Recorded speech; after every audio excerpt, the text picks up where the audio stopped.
Hey folks, Tap 100, 60 through 41 today. It's a little bit darker tonight because I'm having to get this one done quite late, and my voice is still slightly recovering from HandyCon that I've just been to recently, because when you're trying to get your voice up and over all the noise there, especially when you're teaching games, you gotta be a little bit careful with your vocal cords. But, you know, all in all, pretty good. So, the Top 100 continues, the next batch of 20, my 60 through 41. Got the tablet, so let's just get cracking on. Number 60 from Immersion Matsuchi and Next Move games. Next Move is basically like the kind of subset of Plan B games. This is my preference to the whole Century Spice Road and even the Azul crowd, and that is Reef. Reef is this super simple gateway game, even though I have had some people confused by it. I don't know why, but it's very simple. You're just building up reef columns and rows with all these really cool plastic pieces that are different shapes and colors. You're drawing cards from a tableau and you're trying to make patterns on your board. But the patterns are 3D, so it could be, you know, you need a tower this tall with green on the top. You need green 3 in a row. You need purple 4 in a square. You need a cross. You need several towers of yay high with green on the top, or color doesn't matter. It's all sorts of these combinations, and it's just a very fast, super quick, super simple game. You know, just draw a card or play one in order to get the tiles that are on the pieces that are on the top of the card and score for the bit on the bottom. Can't score every card, but you might be setting up some huge combos or just getting every little bit of point that you can. It's solid. I don't know why this one doesn't get as much buzz as Azul and Century and that, because I personally think this is the best out of that crowd. I prefer this to Azul by far. That is Reef. 59, Matthew Dunstan, Space Cowboys team up for this one. It is, well, it's not a heavy game, but it is a very tense Euro game. And it's one of those games where you could imagine a Euro player would come close to table flipping. It is the lovely, where is it? Is it in this room or is it in the other room? I can't see it from here.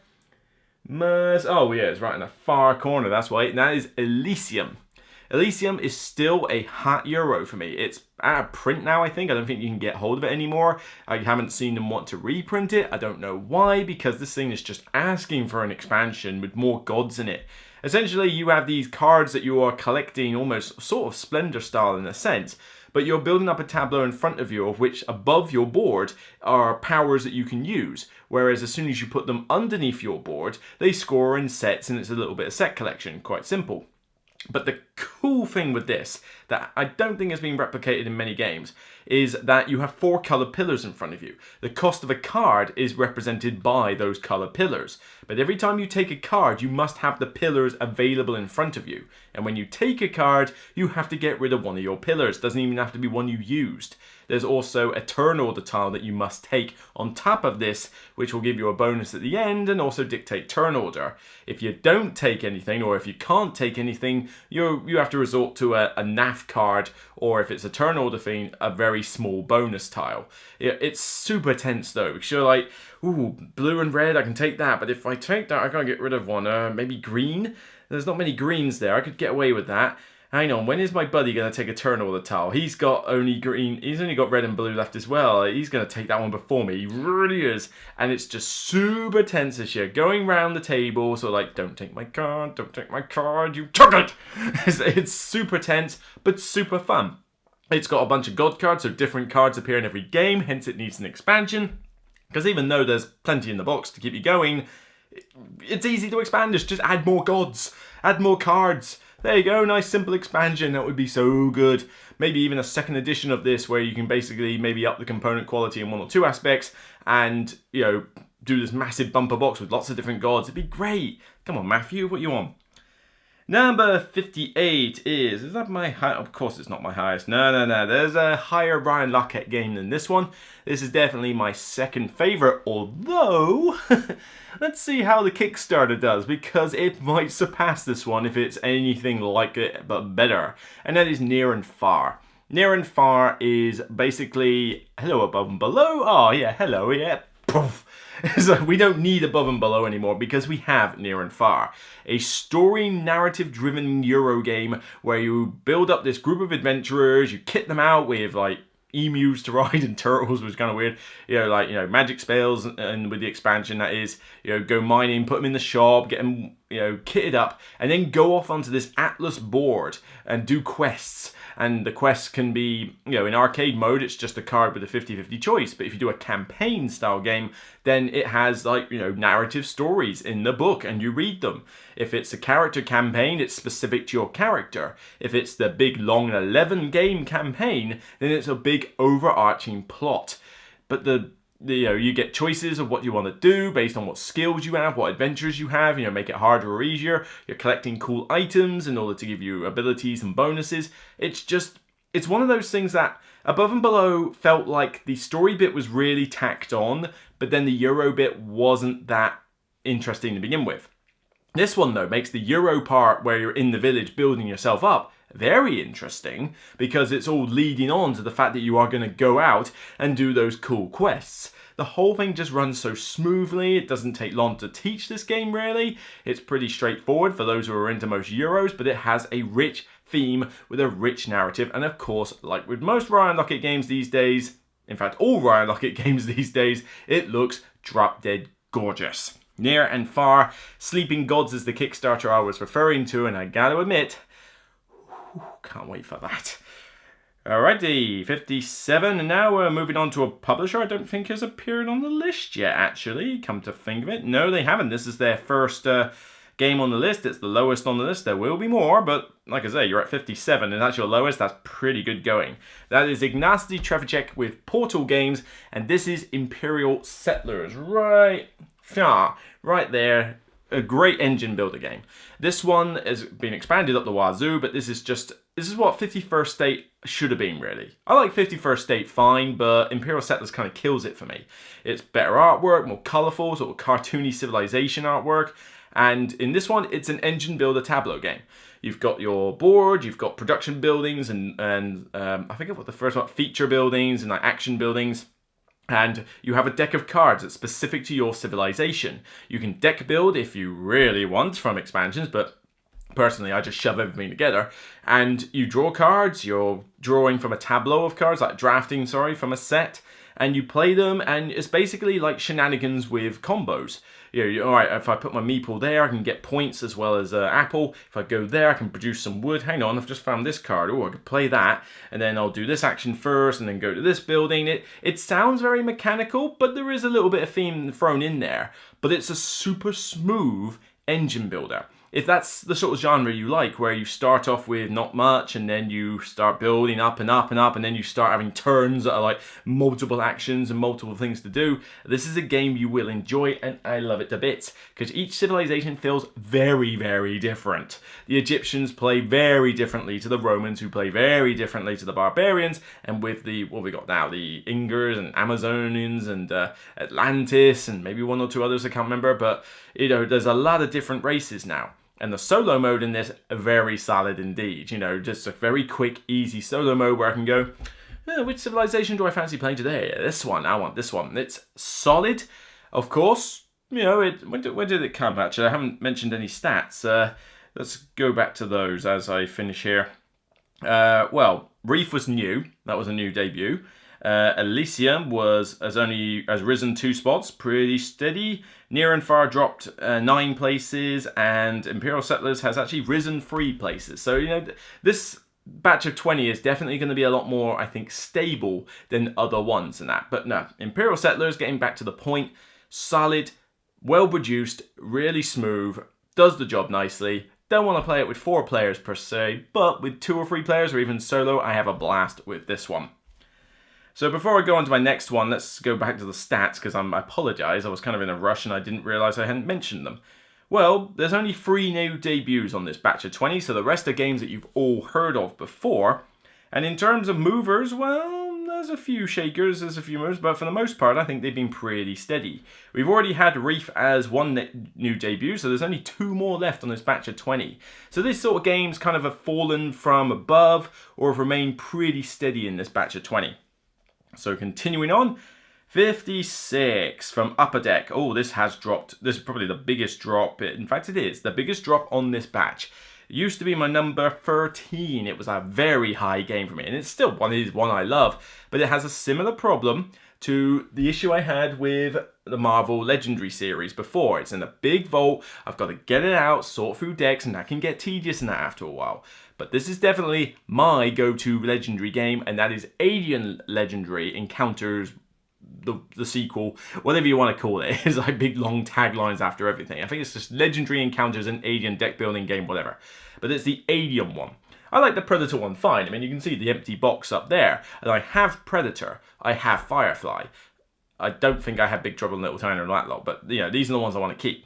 And I'm really kind of interested in the James Bond one because the screen caps, bleh, don't like screen caps. But the Alien one is my go-to one. I love the Alien franchise. I mean, yes, okay, they have had a bit of a dodgy run with films lately. But if I just blot those out and remember that Alien 1, Aliens, and to a lesser extent, Alien 3, the director's cut exists. I don't mind Alien 3, the director's cut.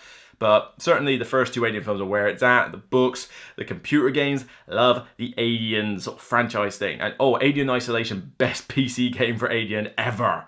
Play it if you have not yet. But the Legendary game fits the theme really well, because deck building themes are hard to represent. You know, you're drawing cards and then you're putting them into a deck, shuffling them and then playing them and then shuffling them again. It's like, why is this deck building here? You know, why are the characters just popping in and out? This one does a good job of representing theme though. You've got the cards coming out of the enemy deck upside down, so you don't know what they are. You have to scan the cards to know what it is. Bit like going around with your motion scanner. You have all the characters in the different movies. You can play the movies as the overarching story. Or you can mix and match. You know, the Sentry Guns are now in the Alien Resurrection movie for some reason. And you now have Ash as a bit of a problem child in Aliens for some reason. It's you can mix and match to your heart's content. And the expansion gave you even more options. And it still has my favourite way to die in any game ever, which is the fact that you can get a facehugger on your face and then a chest burster in your deck, and then it's a ticking time bomb to when that chest burster goes back into your deck and you draw it again. Soon as that happens, you die, and granted it's player elimination, but at that point you're kind of in dire straits anyway. But come on, I mean, the most thematic death ever that ties into the franchise. It's just such a tense moment when the facehugger appears, and then if you do get a chest burster, it's like, we gotta finish this quick, guys, I'm gonna die. Blech. Hello, my baby, hello, my honey, hello, my ragtime gal. Love it, definitely my go-to Legendary game.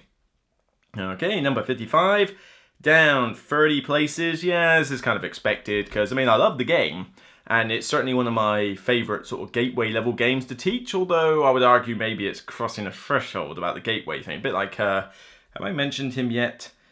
No, I haven't. I better shut up about that one. But in fact, it's coming up next. But this one is a solid gateway game. Very nice, colourful artwork. The expansion is a must to give it a little bit more variety. But this is Dream Home. Right. Yeah, I'm not joking. Dream Home is still a great game. It's just simple. It looks beautiful. It's, you can teach it to most people pretty easily. Maybe the newest of gamers will take one game to get used to it. But it's this cool sort of thematic puzzle of, I'm getting these room cards and I'm trying to build my home. I'm trying to slot these rooms into this house somehow, but you've got to build from the ground up. You've got to set the foundations, and what do you want? Do you want to get the biggest rooms possible for more points? Do you want lots of separate rooms? Do you need a garage? Do I want playrooms? Do I want bedrooms, living rooms? Can I get decor, like an artist painting, a suit of armor? Who has a suit of armor in their home? And all sorts of cool things like that. But it's this very simple mechanic of having 2 rows of cards, one for tools, one for the rooms, and like roofs and stuff. And the idea is that you pick a column and you take the cards. But then other players going after you have less options, and they go, oh great, you tick my column. All right, I'll take this column. Or what about, all right, now I'll take this one. And it scales very well from 2 to 5 players even. Or was it 2? Oh no, it was 5 players in the expansion. And actually this is one of those games where I'm like, yeah, you know what, 5th player kind of works. This game scales very well from 2 to 5. Even the 2 player is good fun. But it's just, I don't know, it's a very nice sort of theme.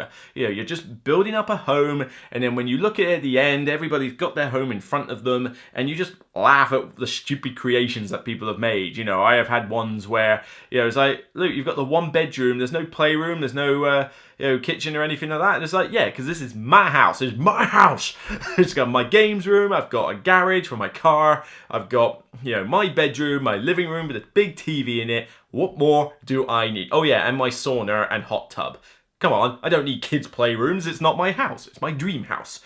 Actually, my dream house would probably have a room bigger than this to actually store all my games and table and camera stuff in it. But, oh well, there's a problem with being in the UK, where I wish you Americans would give us some of your giant houses with some of your giant rooms. Seriously, I am well jealous. And the next one, 54, dropping 39 places. Yes, it's dropped a bit, but still love it. Like I say, it's not a massive deal. It's just I think this is kind of where this game is going to settle now. It is basically, where has he gone? He must be in the other room. Oh, you know, my mascot that you might have seen occasionally on some of these videos, maybe in Series 2. But this is the game that when I was talking about Dream Home being maybe just a threshold above gateway level, this game is definitely a threshold above gateway level. But it is the delightful Zen Takinoko.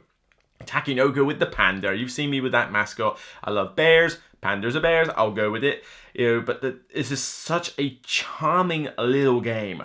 It you know, has a bit more going on than the average gateway level game, which is why I have taught it at times and found that some people take a little bit longer to get used to it. But it's just so nice, so nice. You've got the panda and the little gardener, and they're building up this big colourful bamboo garden. I mean, it's so well produced. And you're moving the panda and gardener around. He's growing trees, the panda's eating them. You've got your objectives as to whether you want to build certain trees on certain spots, eat certain bamboo, or just grow the garden in a certain pattern.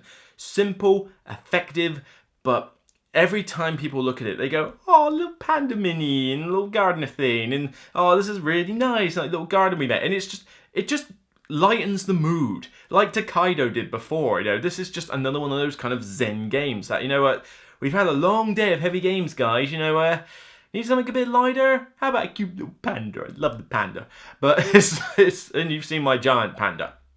That came out weird.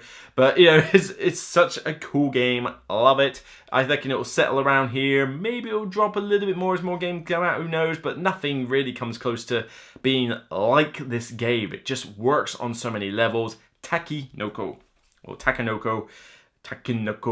I don't know. Whatever the correct pronunciation of it is. 53. Now, this one makes me sad in some ways. It's only dropped 6 places, so this has been pretty steady, but this was on the Handycom Bring and Buy sale for £10. £10? I mean, I know who bought it. You got a steal, mate. You got an absolute steal. But it pains me to see this on so many discount sales because it's a great game. It just had a shaky start. Yes, a very shaky start. It had one of the worst rulebooks ever, and the app it's based on had some bugs. But they've been fixed. The bugs are no longer there. At least I haven't noticed any. And if you use Rodney Smith's Watch It Played video, or go to Portal's website for their almanac, or go on Board Game Geek where someone has actually made a revised rulebook, get that resource, then you can play Adventures, First Martians, where is it? Adventures on the Red Planet. Yeah, this one behind me. This is still a solid game. If you like Robinson Crusoe, you should like this one. Granted, this one feels a little bit more, not so much spreadsheety, but more serious, more science-based, whereas the other one is kind of more adventure and story-based. But it's great. You've got all the different aspects of your Martian base. I mean, yeah, it is The Martian, the board game. That film, Matt Damon film, which actually surprised me into how much I enjoyed it, actually. But it's that personified in a game. You've got all your systems like oxygen and food production, and you've got to keep them working, but they keep breaking, things go wrong. You've got story elements that the app gives you, where characters might get a little bit a bit tetchy with everybody. One goes off in a rover in a hissy fit. The rover breaks down. You've got to send it out to go get resources or minerals from the planet, maybe even supply drops. The scenarios are all very different. There's a legacy campaign included where you play through a story arc. It's great, and they even supported this game with online PDF files of new scenarios. There's an epidemic one I haven't even played yet, but it's more content I can play. Works solo really well as a solo game, but 2, 3, or 4 players is still pretty good. This one needs... I don't think it needs a reprint. I feel like it's kind of... I mean, the problem is the damage has been done with the shaky start, and even Ignacy admits this. But give this a chance, people. Seriously, you see this on a shelf for £10, £15, you know, as cheap as it's going right now. Get this game because that is a steal. It is an absolute bargain. Just find the right resource for the rulebook and you're in good hands. Just don't trust the rulebook that's in the box.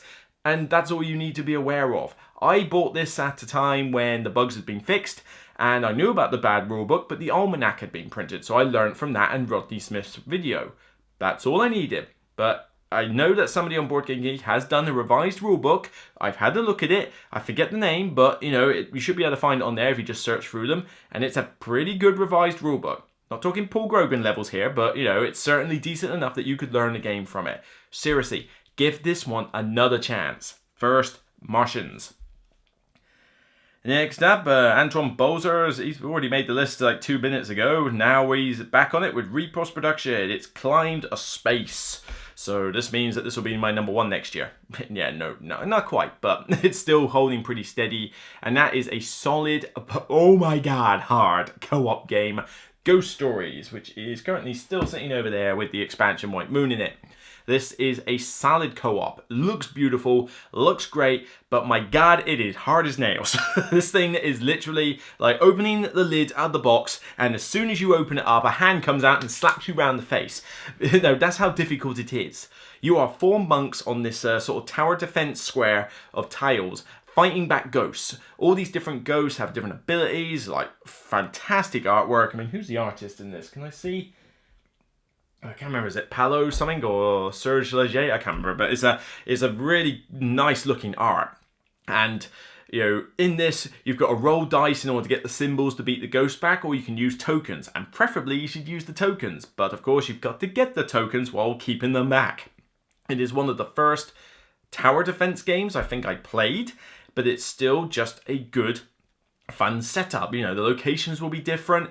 You know, you really have to work as a team. Lone Rangers will not get you this game. Will not win you this game. It's hard as nails, and I'm not exaggerating this here. It is really tough, and that's on introduction level. It goes up to hell difficulty, which is about 3 difficulties on. Hell, I want to play a game, people. Seriously, I mean, I play a lot of hard co-ops, but hell difficulty? No, I don't want to do that. You know, introduction level is perfectly fine, particularly when you got new players. I mean, do not go on a higher difficulty when you got new players. But great components, great art, great premise. The White Moon expansion gave you more options and more different ghosts to fight. It is such a quality co-op. It's a shame you can't really get it anymore, I don't think. And it's a shame I don't see it played that often. But solo, 2, 3, or 4 player, doesn't matter. Love this co-op, Ghost Stories. And then 51 is from NSKN Games. This is the second new debut on this list. And just to, in case some of you were like, he's talking about gateway games, I feel dirty. You know, it's like, some of you can't bear to play any game that takes less than 3 hours or something. Well, here's the solution for you. Okay, it doesn't always take 3 hours or more. Sometimes it will. Sometimes it will keep to the 2 hour, 2.5 hour length. But this is definitely a popular Euro, so you get off my back. This is, that. You know, TEOTIHUACAN, or whatever you pronounce it as, TEOTIHUACAN, City of Gods. Seriously, publishers, if you're going to name your game after like a proper like location or event, can you find some way to make it so that anybody can pronounce and spell it? We have to wait for Vegeta and Trunks to come out of the hypertonic lion tamer. That one was on purpose. Could have been. Because this is one of the biggest pains for me to kind of, you know, pronounce at any time. There's TEOTIHUACAN. I don't know. I can't even be bothered to take the time. But this is from Daniele Tassini, and it is a solid Euro game. You are trying to build like the big pyramid, as well as decorate it with tiles, and as well as build little buildings. But it's this great dice mechanic where you've got effectively like a rondelle of locations, and these can change up every single game. And with the dice, you use these dice to move around, but if there's other players on the spot you're going to, you've got to pay Cocoa, which is kind of like this very tight resource in the game. And with the dice, depending on how high they are in terms of their value, how that dictates how powerful the action is. But as soon as they get to a certain level, then they ascend. And basically the dice goes away, resets to a number 1, but you get a cool bonus for ascending, which could be another dice or some really cool bonus. You've got, it's very mechanical rather than thematic. I mean, definitely the setting kind of makes sense, but theme-wise, you know, this is kind of more about the mechanics, but the mechanics are very solid. You know, as much as there's not much theme to keep me coming back all the time, the mechanics are so good that I'm willing to come back and play this game because it just, that puzzle with the dice, the manipulation of where am I going to set my dice up, where are they going to go, you know, combined with how different each game will feel based on those locations, and also just kind of how smooth it plays.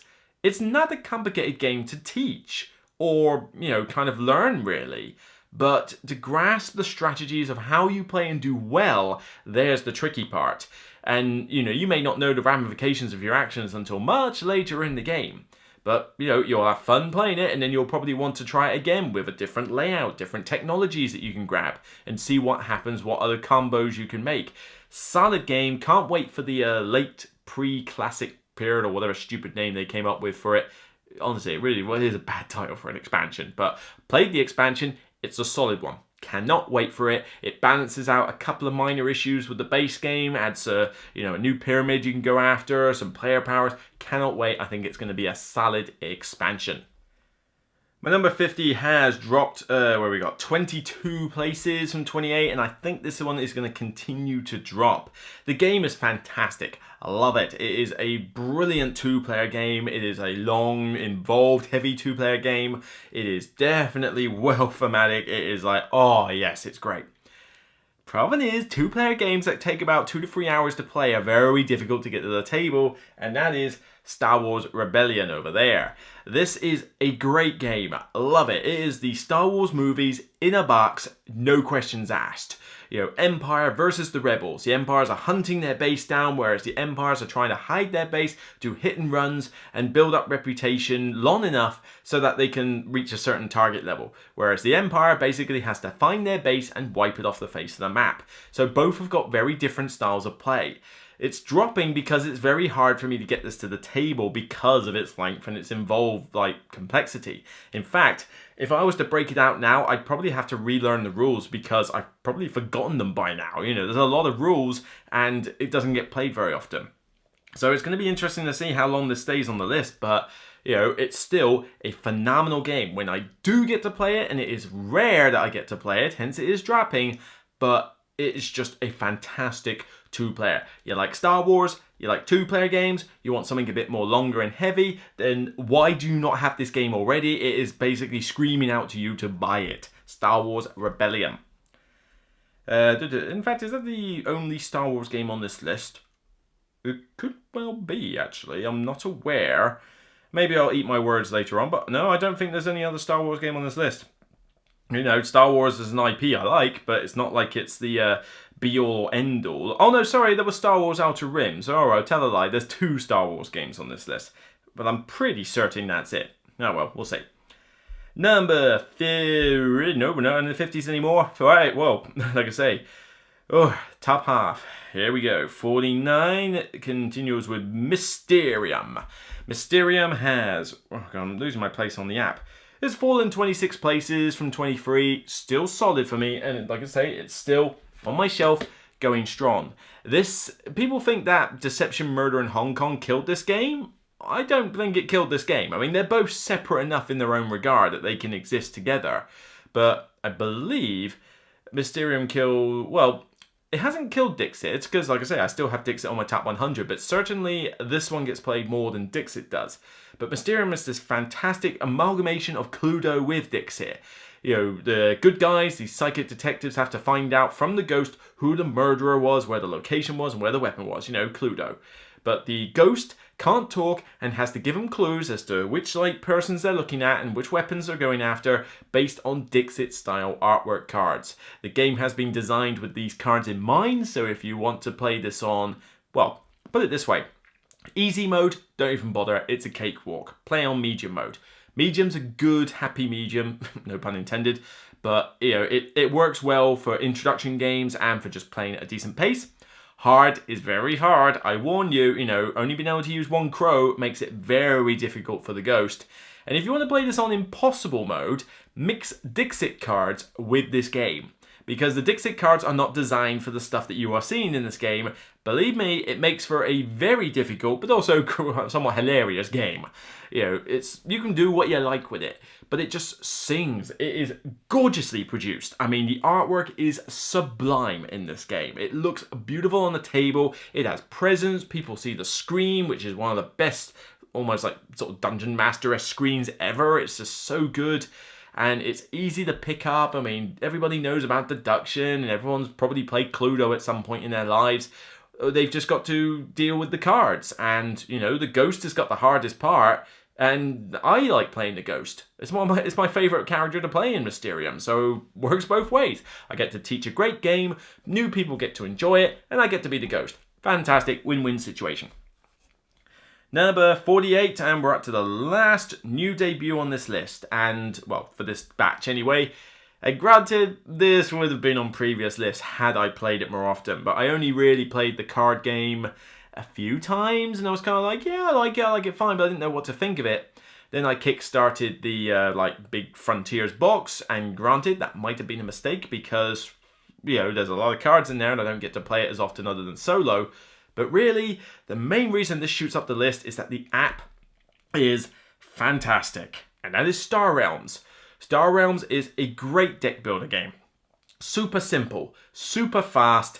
With the cards that you've got now, with all those box sets, you've got a good amount of variety.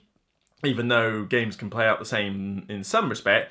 But you can expand it to your heart's content. It looks gorgeous. I love the space style artwork. And Star Realms, I mean, people sort of go, oh yeah, what about Hero Realms? Ugh, don't care. The artwork's fine in there, but it's just generic fantasy, whatever. You know, this is at least cool looking spaceships and, oh, it just looks great on the eye. But the app is the reason this makes like the top half of my top 100, because I have been on plenty of travels, whether on a plane or train and that, and or even just bored one day in the office, and it's just like, oh, what, during lunch, of course, not while I'm working. Don't tell them that. But, you know, playing the Star Realms app takes a matter of minutes. You've got a little bit of music in the background. It's super fast. You just click on the cards. You can see their effects. You can chain actions, and you've got different challenge modes. It's a solid deck builder, and that's, like I say, I would still rate this very highly even if I didn't have the app, because the card game itself is still great fun. Multiplayer, two-player, different modes of play, solo mode challenges are really cool. I love those solo modes, actually. They're really funky. And it's just a solid game all round. It's late to the top 100. Better late than never. Number 47. Yes, the big box. Yep, it's behind my head. I wonder if people will remember what it was. But this one is a game that I feel is going to drop over time. Not because I don't like it much, but because it's difficult to convince other people to like it. You know, this is a solid game. This is part of that whole sort of trilogy with Cyclades and Kemet and this one. Personally, this is my favourite of the three by far. It doesn't matter what expansions you shove in the game. I mean, the other two are still good games, don't get me wrong. But they have some balance issues at times. You know, they have flaws that irk me a bit. But this one, I really, really love it. It's a great game with some card drafting, beautiful location tiles, and just a very good strategic yet tactical element as well. Inish. And the problem with Inish is that it's one of those games that you really need to play a few times to get to know it. And I don't say that often about games, because frankly, I find that people use that as a scapegoat to deny the fact that their game is just awful. You know, so no, you've got to play it a few times before you see the brilliance of it. It's like, no, come on. This is one of those games where I'm not saying that you have to play it multiple times to see the brilliance of it. No, I knew I was going to like this game the first time I played it. But people get put off because they don't quite understand what it is they're doing during the game. It's difficult to tell how to make those cards work, you know, what strategy to go for, what tactics to use at any given time. That requires more play, so it rewards further plays for those veteran players. But I knew I was going to like this anyway. I mean, it's even got a unique form of drafting that I don't think I've seen replicated anywhere. Correct me if I'm wrong in the comments, but you know, this one has you take a hand of 4 cards, draft one, pass them on. Then you get your 3 cards, add the one that you just drafted to them, and then pick 2 cards. Pass the other 2 on. Then you get given 2 cards, and you add the 2 that you've already had to them, and then pick 3, and pass the last one on.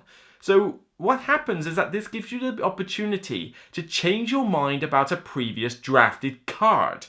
Because normally when you draft a card, that's it, you're done. You can't do anything about it. This one allows me to go, oh, I fancy this one first. Okay, great, pass those on. Yep, still going with that. Wait a minute, I'm not getting those certain build cards, so do I really want this anymore?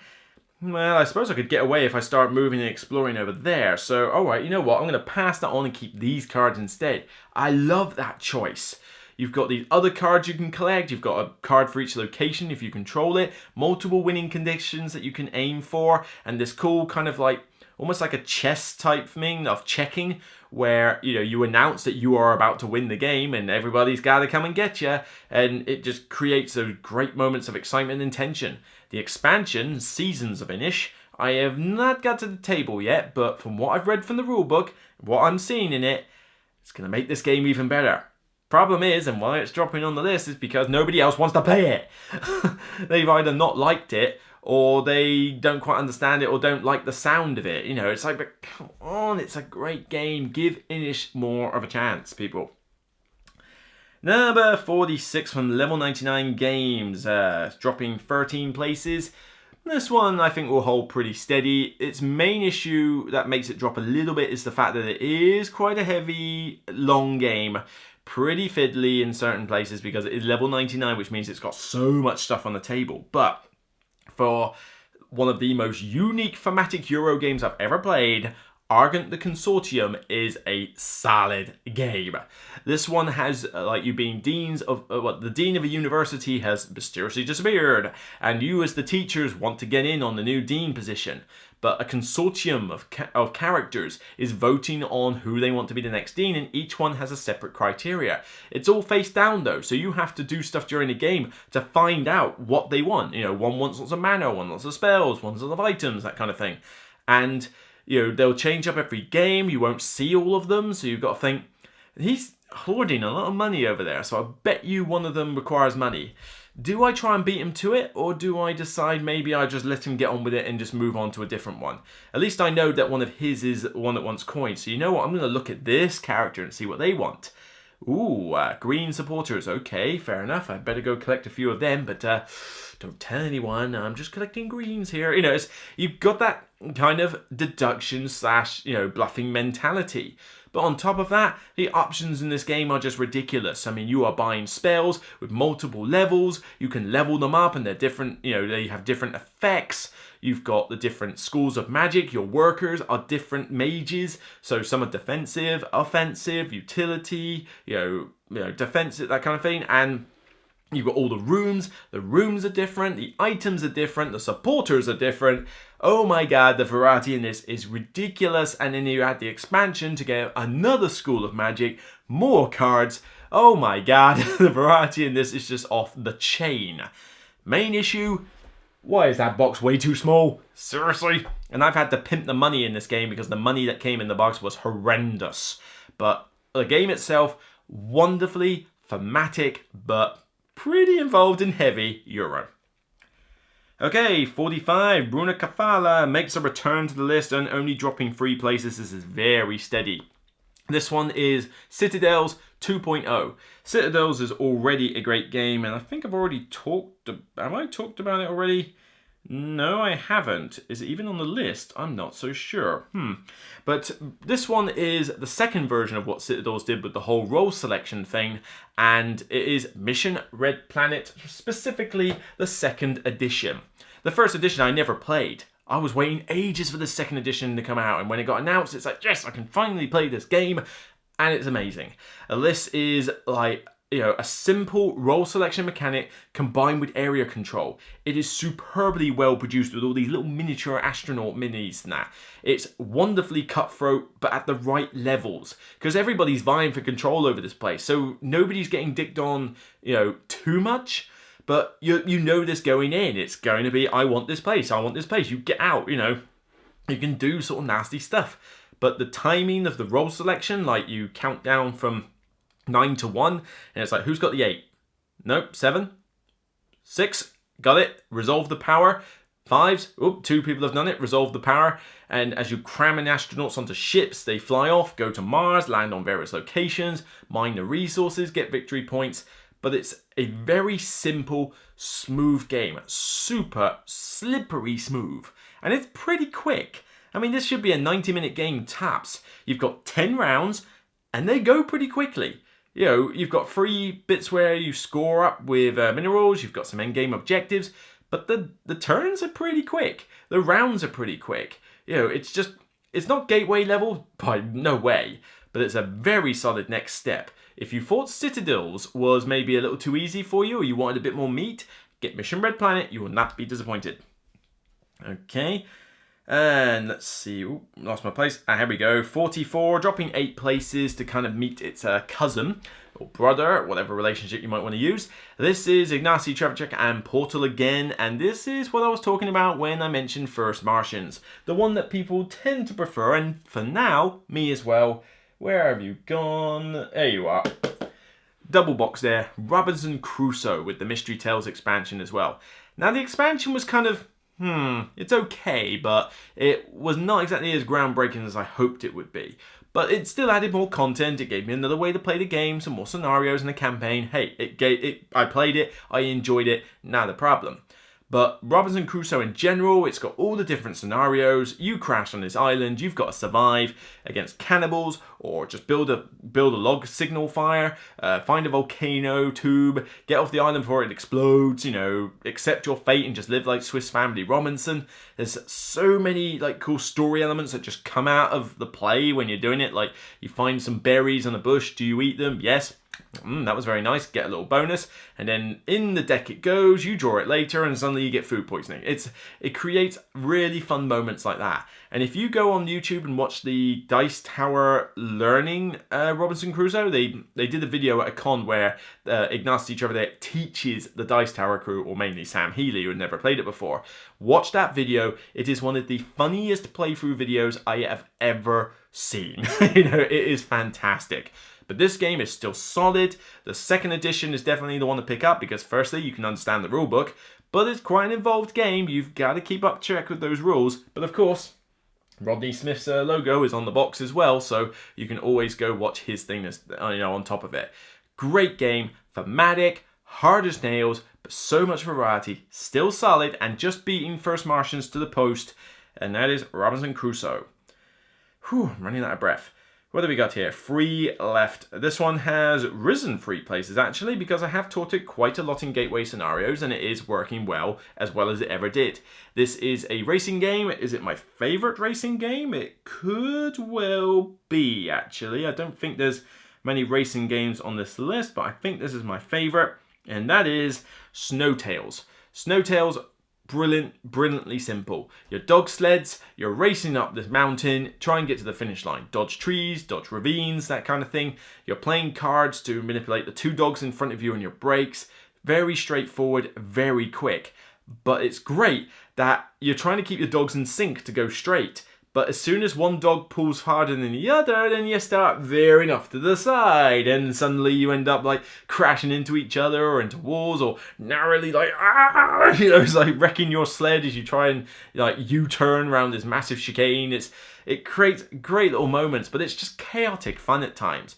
Not too chaotic. I mean, you have some cards in your hand to choose from, but sometimes you just don't have those cards you need, and it's just like, how on earth am I going to get around this corner? And it's like, you've got to think about it. Yeah, there's an element of luck, but it's a simple gateway level racing game. I don't care who wins this. I have a blast playing it. It's just so much fun. Looks great on the table. Build the track how you like. Dogs are great. Husky dogs are brilliant. I love husky dogs so much. I want to do dog sledding at some point. Somehow I want to make that happen. But yeah, it's a fantastic racing game. Snowtails, holding steady. Unlike this next one though, which somehow managed to climb 16 places. I'm not entirely certain how. I think other games have kind of just fallen below it over time, whereas this one has kind of remained a good evergreen in my list. But I have to admit the new version of it kind of helped as well, but then that was around last year. So I think maybe just other games have started to show their age a little bit, and this one has just remained steady. I gave it away earlier by accident. There you go. Citadels. Mission Red Planet is great. Love it. I slightly prefer Citadels though, just that straightforward, here's your characters, build a city, lots of different effects, well produced. The 2016 version with tarot-sized cards and new artwork is gorgeous. But it's a straightforward game, and with, like 3 sets of characters that you can pick from, you can chop and change which characters you use every game, and it creates a completely different feel. Super cutthroat, super lucrative, super tight, super flexible, thematic ones, whatever. You can create any set you like. Even the basic version of Citadels is still good fun, but I love mixing in all the new ones and trying out different combos. It's just a solid role selection game. It's gateway level if you teach the bare bones version of this, but cross a threshold and you get what Citadels is for me now. It's just wonderful, smooth role selection with a lot of variety, and I still love it to this day. In fact, Citadels was kind of one of the first games that got me into gaming, really. I mean, I did Warhammer and RPGs and Magic and stuff in the past, but I remember that, the first game I learned, well, I can't give away the first game I played at a board game club. I'll get onto that later. But this one I was playing during university times when I wasn't really into board games at the time, even though I enjoyed them. But, it was kind of, we're playing a bunch of Munchkin games and Steve Jackson stuff, which I don't like. But this one game stood out, and it was Citadels. The old version in the coffin box. It just worked for me, and it still does to this day. And then finally, dropping 4 places to be in this batch from 37 to 41. Still solid. It's a social... Well, it's not really social deduction. It's basically a kind of cartoonish negotiation game in a way. The Dice Tower Essentials line, this one just creates so many laughs, works well with all player counts, although even 5 players is pretty good with this. In fact, it's one of those games where 5 players is actually recommended. But you can have 6 players with the expansion, you can have new ways of scoring points, but it is the wonderful, where are you? There you go. Sheriff of Nottingham. Can you see it there? Yes, Sheriff of Nottingham is still a fantastic negotiation game. The sheriff is, setting up market, and all of you are trying to get your apples and cheese and bread and contraband through. No, I'm an honest merchant. I never sneak contraband. What's all that cider in your bag, Luke? Nothing. But you're trying to sneak them in, so you put them in your bag, you close it, you give it to the sheriff and make a claim like it's 4 cheeses.